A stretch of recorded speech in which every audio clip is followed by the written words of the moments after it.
അധ്യായം 2 ഭാഗം 3. ബ്രാഹ്മണ സന്തതികൾക്ക് രാജാവാകാൻ അവകാശമില്ല. അപ്പോൾ റാണിമാരിൽ പിറന്ന ബ്രാഹ്മണ സന്തതികൾക്ക് എങ്ങനെ സിംഹാസനാരോഹണം നടത്താൻ സാധിക്കും? ചാണക്യതന്ത്ര വിദഗ്ധന്മാരായ ബ്രാഹ്മണ ശ്രേഷ്ഠന്മാർക്ക് ഏതു പ്രതിസന്ധിക്കാണ് പരിഹാരം കണ്ടെത്താൻ സാധിക്കാത്തത്? പ്രശ്നം സൃഷ്ടിക്കുന്നതും പരിഹരിക്കുന്നതും അവർക്കുള്ള ദൈവികമായ കഴിവാണ്.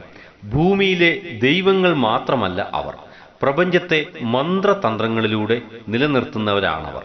അങ്ങനെ ഹിരണ്യഗർഭവും തുലാപുരുഷദാനവും മുറജപവും പരിഹാരമാർഗമായി വന്നമനി. ഇവയിലൂടെ രാജ്യത്തിന്റെ ഖജനാവിലെ ഏതാണ്ട് മുഴുവൻ ഭാഗങ്ങളും ഇല്ലങ്ങളിലും മനകളിലും അഗ്രഹാരങ്ങളിലും പാണ്ഡിയിലും എത്തിച്ചേർന്നു. ലൈംഗിക വീഴ്ചയും ഏതാണ്ട് ഫ്രീ ആയി. അങ്ങനെ തിരുവിതാംകൂർ രാജകുമാരന്മാർ ക്ഷത്രിയരല്ലാതെയായി. സിംഹാസന ആരോഹണത്തിനായി വൈദികർ അവരെ ക്ഷത്രിയരാക്കി അഥവാ ദ്വിജത്വം കൽപ്പിച്ചു. അവർക്ക് പുതിയ പേരുകൾ നൽകി. കിരീടധാരണ ചടങ്ങിനു മുമ്പ് രാജകുമാരൻ ഹിരണ്യഗർഭം നടത്തി ദ്വിജനാകണം. എണ്ണമറ്റ കർമ്മങ്ങൾ അതിനുണ്ട്. രാജകുമാരികളുടെ പള്ളിക്കെട്ടിനെന്നതുപോലെ ഹിരണ്യഗർഭത്തിനും നിരവധി പൂജാവിധികൾ ഉണ്ട്.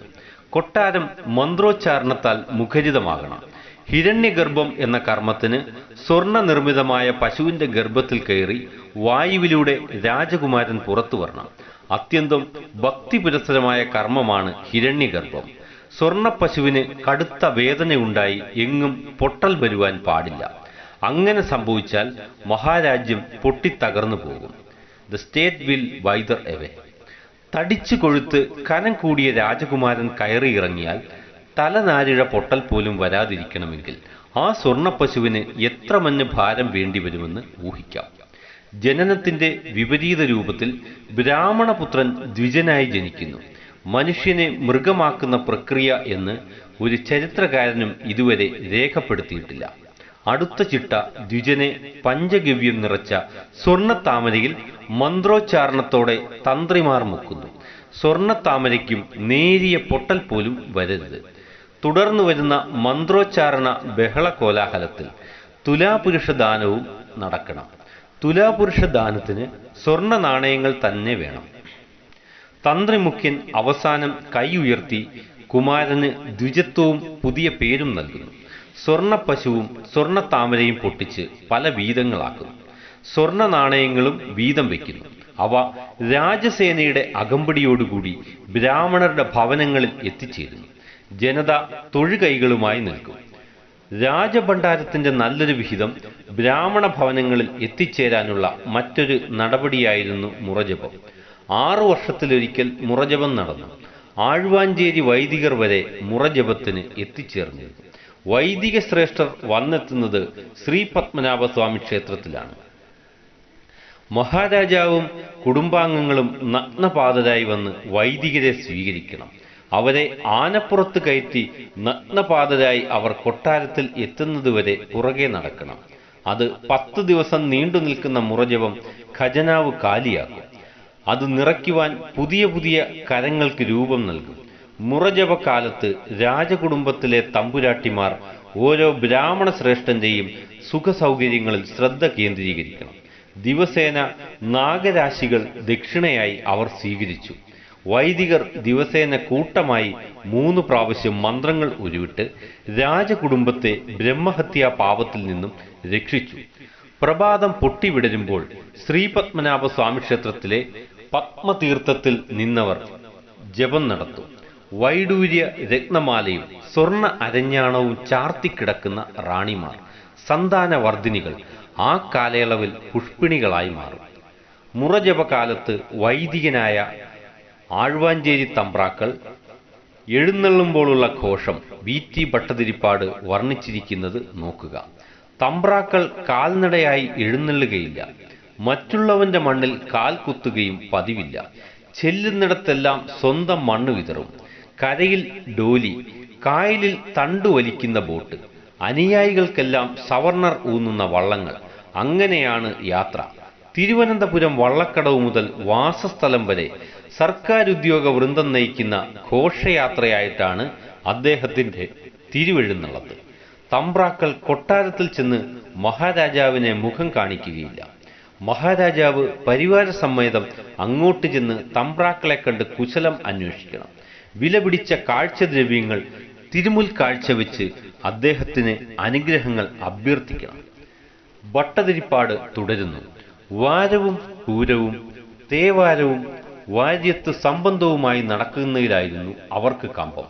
അച്ചിക്കൂട്ടവും ആനക്കൂട്ടവും ആട്ടക്കഥകളിയുമാണ് അവരെ അളവറ്റ് ആകർഷിച്ചിരുന്നത്. 1863 വരെ ഒരു നമ്പൂതിരിയും തിരുവിതാംകൂറിലെ സ്കൂളിൽ ഇംഗ്ലീഷ് പഠിക്കാൻ പ്രവേശിച്ചിരുന്നില്ല. എന്തിന്, നമ്പൂതിരിമാർ യോഗക്ഷേമസ്തഭ സ്ഥാപിച്ച 1908 പോലും അവർ ശാഠ്യം പിടിച്ചത് നീച ഭാഷാം ന ചാദ്യസേൽ എന്നാണ്. ഭൂമിയിലധികവും നമ്പൂതിരിമാരുടെ ജന്മമായി മാറിയിരുന്നു. ഗണ്യമായ ഭാഗം ക്ഷേത്രങ്ങളുടെ ഉടമയിലും. പക്ഷേ വിദ്യാഭ്യാസം ഇല്ലായിരുന്നെങ്കിലും പൂണൂൽ ഉള്ളതുകൊണ്ട് അവരുടെ മാന്യതയ്ക്കും ശ്രേഷ്ഠതയ്ക്കും ഒരു കുറവും വന്നിരുന്നില്ല. മുറജപം ലോകം കണ്ടിട്ടില്ലാത്ത ഒരത്ഭുതകരമായ കണ്ടുപിടുത്തമാണ്. അതിനെക്കുറിച്ച് ഇന്നത്തെ തലമുറയ്ക്ക് മാത്രമല്ല, അതിനു മുമ്പുള്ള തലമുറയ്ക്കും വ്യക്തമായ രൂപമില്ല. തൃപ്പടിദാനം, ഹിരണ്യഗർഭം, തുലാപുരുഷദാനം, ദ്വിജത്വം നൽകൽ, ഇതിനെക്കുറിച്ചെല്ലാം ചരിത്രരേഖകൾ വളരെയുണ്ട്. 1099 കോൺഗ്രസ് വാരത്തിൽ ഗാന്ധിനഗറിൽ വെച്ച് ആചാര്യ PC റോയിയും TK മാധവനും തമ്മിൽ നടന്ന ദീർഘ സംഭാഷണത്തിന്റെ ചില ഭാഗങ്ങൾ. PC റോയ് നമ്പൂതിരിമാരുടെ പ്രത്യേക ആവശ്യങ്ങളുടെ അടിസ്ഥാന കാരണങ്ങളായി മതസംബന്ധമായ പ്രമാണ ഗ്രന്ഥങ്ങളുണ്ടെന്ന് പറഞ്ഞല്ലോ. അത് എന്താണ്? TK മാധവൻ, ചില പ്രമാണ ഗ്രന്ഥങ്ങളുണ്ട്. ശാങ്കരസ്മൃതി, കേരള മാഹാത്മ്യം, ഇവ രണ്ടുമാണ് അവയിൽ മുഖ്യമായി ഉള്ളവ എന്ന് തോന്നുന്നു. ഇവയ്ക്ക് തമ്മിൽ കൂടുതൽ പ്രാമാണ്യം ശാങ്കരസ്മൃതിക്കാണത്രേ. ആ ഗ്രന്ഥത്തിന് 200 കൊല്ലത്തിലധികം പഴക്കമില്ലെന്നാണ് അവരുടെ അഭിപ്രായം.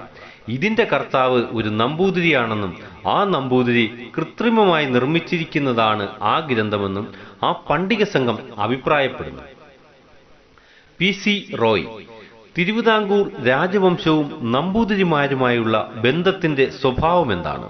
TK മാധവൻ, തിരുവിതാംകൂർ രാജകുടുംബത്തിൽ നമ്പൂതിരിമാർക്കുള്ള സ്വാധീന ശക്തി അവർണ്ണനീയമാണ്. തിരുവിതാംകൂർ മഹാരാജാക്കന്മാർ ക്ഷത്രിയരല്ല എന്നാണ് ഐതിഹ്യം. സിംഹാസനാരോഹണത്തിന് മുമ്പായി നമ്പൂതിരിമാർ അവരെ ക്ഷത്രിയന്മാർ അല്ലെങ്കിൽ ദ്വിജന്മാരായി മാറ്റി അവർക്ക് ഒരു പുതിയ നാമം കൊടുത്തു.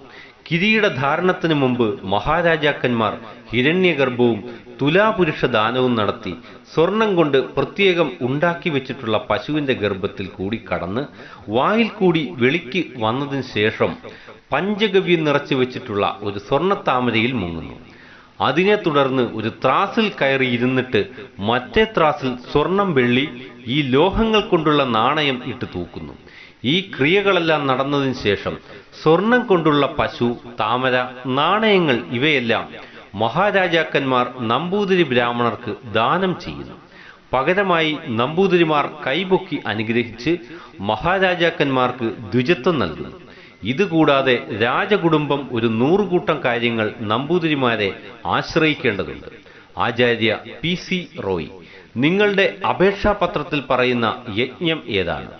TK മാധവൻ, കേരളത്തിന്റെ നാനാഭാഗങ്ങളിൽ നിന്നും ക്ഷണിച്ചു വരുത്തുന്ന നമ്പൂതിരി ബ്രാഹ്മണരുടെ സഹായത്തോടുകൂടെ 6 വർഷത്തിലൊരിക്കൽ തിരുവിതാംകൂർ രാജകുടുംബം നടത്തിവരുന്ന ഒരു അടിയന്തരമാണ് മുറജപം. ഈ അടിയന്തരം നടത്തുന്നത് കൊണ്ട് രാജകുടുംബത്തിന്റെയും രാജ്യത്തിന്റെയും ഭൗതികവും ആത്മീയവുമായ ഐശ്വര്യത്തിന് അഭിവൃദ്ധി ഉണ്ടാകുന്നു എന്നാണ് വിശ്വാസം. ഒരു 150 കൊല്ലങ്ങൾക്ക് മുൻപ് രാജ്യഭാരം ചെയ്തിരുന്ന ഒരു രാജാവ് രാജ്യം പിടിച്ചടക്കി ഭരണം ഉറപ്പിക്കുന്ന കാലത്ത് ബ്രാഹ്മണരുൾപ്പെടെ അനേകം ആളുകളെ കൊല്ലുകയും അതിന് പാപപരിഹാരമായി 6 കൊല്ലത്തിൽ ഒരിക്കൽ മുറജപം നടത്തിക്കൊള്ളാമെന്ന് ഒരു നേർച്ച നേരുകയും ചെയ്തു. കേരളത്തിലുള്ള നമ്പൂതിരിമാരെയെല്ലാം അതിഥികളായി ക്ഷണിക്കുന്നു. അതിന് അനുസരിച്ച് തന്നെയുള്ള പദവിയോടുകൂടി അവരെ സ്വീകരിക്കുകയും ചെയ്യുന്നു. മുറജപം ഏകദേശം 60 ദിവസം വരെ നീണ്ടു നിൽക്കുന്നു. ഈ ദിവസങ്ങളിലെല്ലാം ഓരോ ബ്രാഹ്മണന്റെയും സുഖസൗകര്യങ്ങളെ പ്രത്യേകം അന്വേഷിച്ച് നിറവേറ്റുകയും ദിവസം പ്രതി അവർക്ക് പണം ദക്ഷിണയായി കൊടുക്കുകയും ചെയ്യുന്നു. ഈ അടിയന്തരത്തിന്റെ പ്രധാന ചടങ്ങ് നമ്പൂതിരിമാർ ദിവസം പ്രതി 3 പ്രാവശ്യം ഒന്നിച്ചു ചേർന്ന് വൈദിക മന്ത്രങ്ങൾ ജപിക്കണമെന്നുള്ളതാണ്. രാവിലെയുള്ള ജപം പത്മനാഭസ്വാമി ക്ഷേത്രത്തോട് തൊട്ട് പത്മതീർത്ഥത്തിൽ അര ആഴം നീരിൽ ഇറങ്ങി നിന്നാണ് നടത്തുന്നതെന്നും പറഞ്ഞു കേട്ടിട്ടുണ്ട്. ഈ അടിയന്തരം ആരംഭിച്ച മഹാരാജാവിന്റെ ഉദ്ദേശം 25 മുറജപം നടത്തി ഇത് നിർത്തണമെന്നായിരുന്നു. ഇപ്പോൾ നടക്കുന്നത് 28ാമത്തെ മുറജപമാണെന്ന് അറിയുന്നു. ആദ്യം ആ മുറജപത്തിന് അനുവദിച്ചിരുന്നത് 75,000 രൂപയായിരുന്നു. ഇപ്പോഴത്തെ മുറജപത്തിന് പൊതുമുതലിൽ നിന്ന് 6 ലക്ഷം രൂപ അനുവദിച്ചിരിക്കുന്നു. ആചാര്യ PC റോയ്: തിരുവനന്തപുരത്ത് മുറജപം ഇപ്പോഴും നടന്നുകൊണ്ടിരിക്കുകയാണോ? ജാതി ഹിന്ദുക്കളും ജാതി ഹിന്ദു ഗവൺമെന്റും അനുഷ്ഠിച്ചു വരുന്ന ഈ നയം ഹിന്ദുമതത്തിന്റെ ക്ഷേമത്തെ ഏതു വിധത്തിൽ ബാധിക്കുന്നു? അധകൃത വർഗങ്ങൾ ഹിന്ദുമതം വിട്ട് ക്രിസ്തുമതവും ഇസ്ലാം മതവും സ്വീകരിക്കുന്നുണ്ടോ? TK മാധവൻ: ഈ നയം ഹിന്ദുമതത്തിന്റെ ക്ഷേമത്തിന് വളരെ ദോഷം ചെയ്യുന്നുണ്ട്. കേരളത്തിലാണ് ഇന്ത്യയിൽ ഏറ്റവും കൂടുതൽ ക്രിസ്ത്യാനികളുള്ളത്. കേരളത്തിലാണ് ജാതിശല്യം കൂടുതലും. ഹിന്ദുക്കളുടെ ജനസംഖ്യ 13% വർദ്ധിച്ചപ്പോൾ മുഹമ്മദീയരുടേത് 19%, ക്രിസ്ത്യാനികളുടേത് 29% വർദ്ധിച്ചതായി തിരുവിതാംകൂറിലെ 1911-21 വർഷങ്ങളിലെ ജനസംഖ്യാ കണക്ക് കൊണ്ട് കാണിക്കുന്നു. ഉയർന്ന ജാതിക്കാരെന്ന് പറയുന്നവരിൽ നിന്ന് നേരിട്ട് കൊണ്ടിരിക്കുന്ന സാമുദായികമായ മർദ്ദനം സഹിക്കാതെ ഹിന്ദുമതം വിട്ട് അധകൃതരായ ഹിന്ദുക്കൾ ക്രിസ്തുമതം സ്വീകരിച്ചുകൊണ്ട് ഇരിക്കുകയാണ്. ഈ വലിയ ജനവർദ്ധന ക്രിസ്ത്യാനികളുടെ ഇടയിൽ കാണുന്നതെന്ന് സമ്മതിക്കപ്പെടുന്നു, ഒരു പരമാർത്ഥമാകുന്നു. പിന്നീട് ആചാര്യ PC റോയ് താഴെ പറയുന്ന സന്ദേശം നൽകി: ലോകത്തുള്ളതിൽ വെച്ച് ഏറ്റവും ജുഗുപ്സാവഹമായതാണ് ഈ അയിത്തം. ഇത് ദൈവത്താൽ ശപിക്കപ്പെട്ടിട്ടുള്ള ഒരു വസ്തുവാണ്. നമ്മുടെ രാഷ്ട്രീയ അഭ്യുന്നതിക്ക് അതാണ് വലിയ പ്രതിബന്ധമായി നിൽക്കുന്നത്. ഇന്നത്തെ സാമുദായിക സമ്പ്രദായത്തിലെ ഏറ്റവും ദുഷിച്ച ആചാരവുമാണത്. ഒന്നാലോചിച്ചു നോക്കുക. വസിഷ്ഠ മഹർഷി ഒരു അഭിസാരികയുടെ പുത്രനായിരുന്നു. നാരദനും ഒരു വേശ്യയുടെ മകനായിരുന്നു. വേദങ്ങളുടെ ജനയിതാവും മഹാഭാരതത്തിന്റെ കർത്താവുമായ വ്യാസൻ ഒരു മുക്കുവത്തി സ്ത്രീയിൽ ജാതനാണ്. അന്ന് ഈ ബ്രാഹ്മണർ എവിടെയായിരുന്നു? ഇന്ന് അവർ അവകാശപ്പെടുന്ന പ്രത്യേക അധികാരങ്ങൾ വേണമെന്ന് അവർ ധാർഷ്ട്യപൂർവം മർക്കടമുഷ്ടി പിടിക്കുന്നതിന്റെ അർത്ഥമെന്ത്?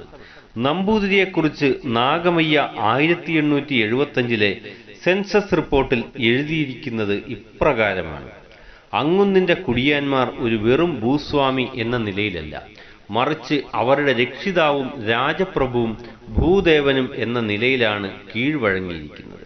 അദ്ദേഹത്തിന്റെ രൂപം വിശുദ്ധമായിരുന്നു. അദ്ദേഹത്തിന്റെ ചലനങ്ങൾ ആഘോഷങ്ങളായിരുന്നു. അദ്ദേഹത്തിന്റെ ഭക്ഷണം അമൃതത്തായിരുന്നു. അദ്ദേഹം മനുഷ്യജീവികളിൽ വെച്ച് ഏറ്റവും വിശുദ്ധനായിരുന്നു. അദ്ദേഹം ഭൂമിയിലെ ദൈവത്തിന്റെ പ്രതിപുരുഷനായിരുന്നു. നാഗമയ്യ ബ്രാഹ്മണൻ ഭൂമിയിലെ ദൈവത്തിന്റെ പ്രതിപുരുഷനായിരുന്നു എന്ന് പറയുന്നെങ്കിലും ബ്രാഹ്മണൻ അതിലും ശ്രേഷ്ഠനായിരുന്നു. ഈശ്വരന്മാരിൽ കാരുണ്യം ചൊരിയുന്ന സൂപ്പർ ഗോഡായിരുന്നു. തിരുവനന്തപുരം രാജവംശം അവരുടെ സംരക്ഷണവും ജാതി നിലനിർത്തലും രാജധർമ്മമായി സ്വീകരിച്ചു. ബ്രാഹ്മണന്റെ വാക്കുകളായിരുന്നു രാജകൽപ്പനകളായി മഹാരാജാവിന്റെയും മഹാറാണിയുടെയും വിളംബരങ്ങളിലൂടെ നിയമനങ്ങളിലൂടെ പുറത്തു വന്നത്. മാർത്താണ്ഡവർമ്മയുടെ സിംഹാസനാരോഹണത്തിന് ശേഷം രാമയ്യൻ രംഗപ്രവേശനം നടത്തിയ കാര്യങ്ങൾ സൂചിപ്പിച്ചുവല്ലോ.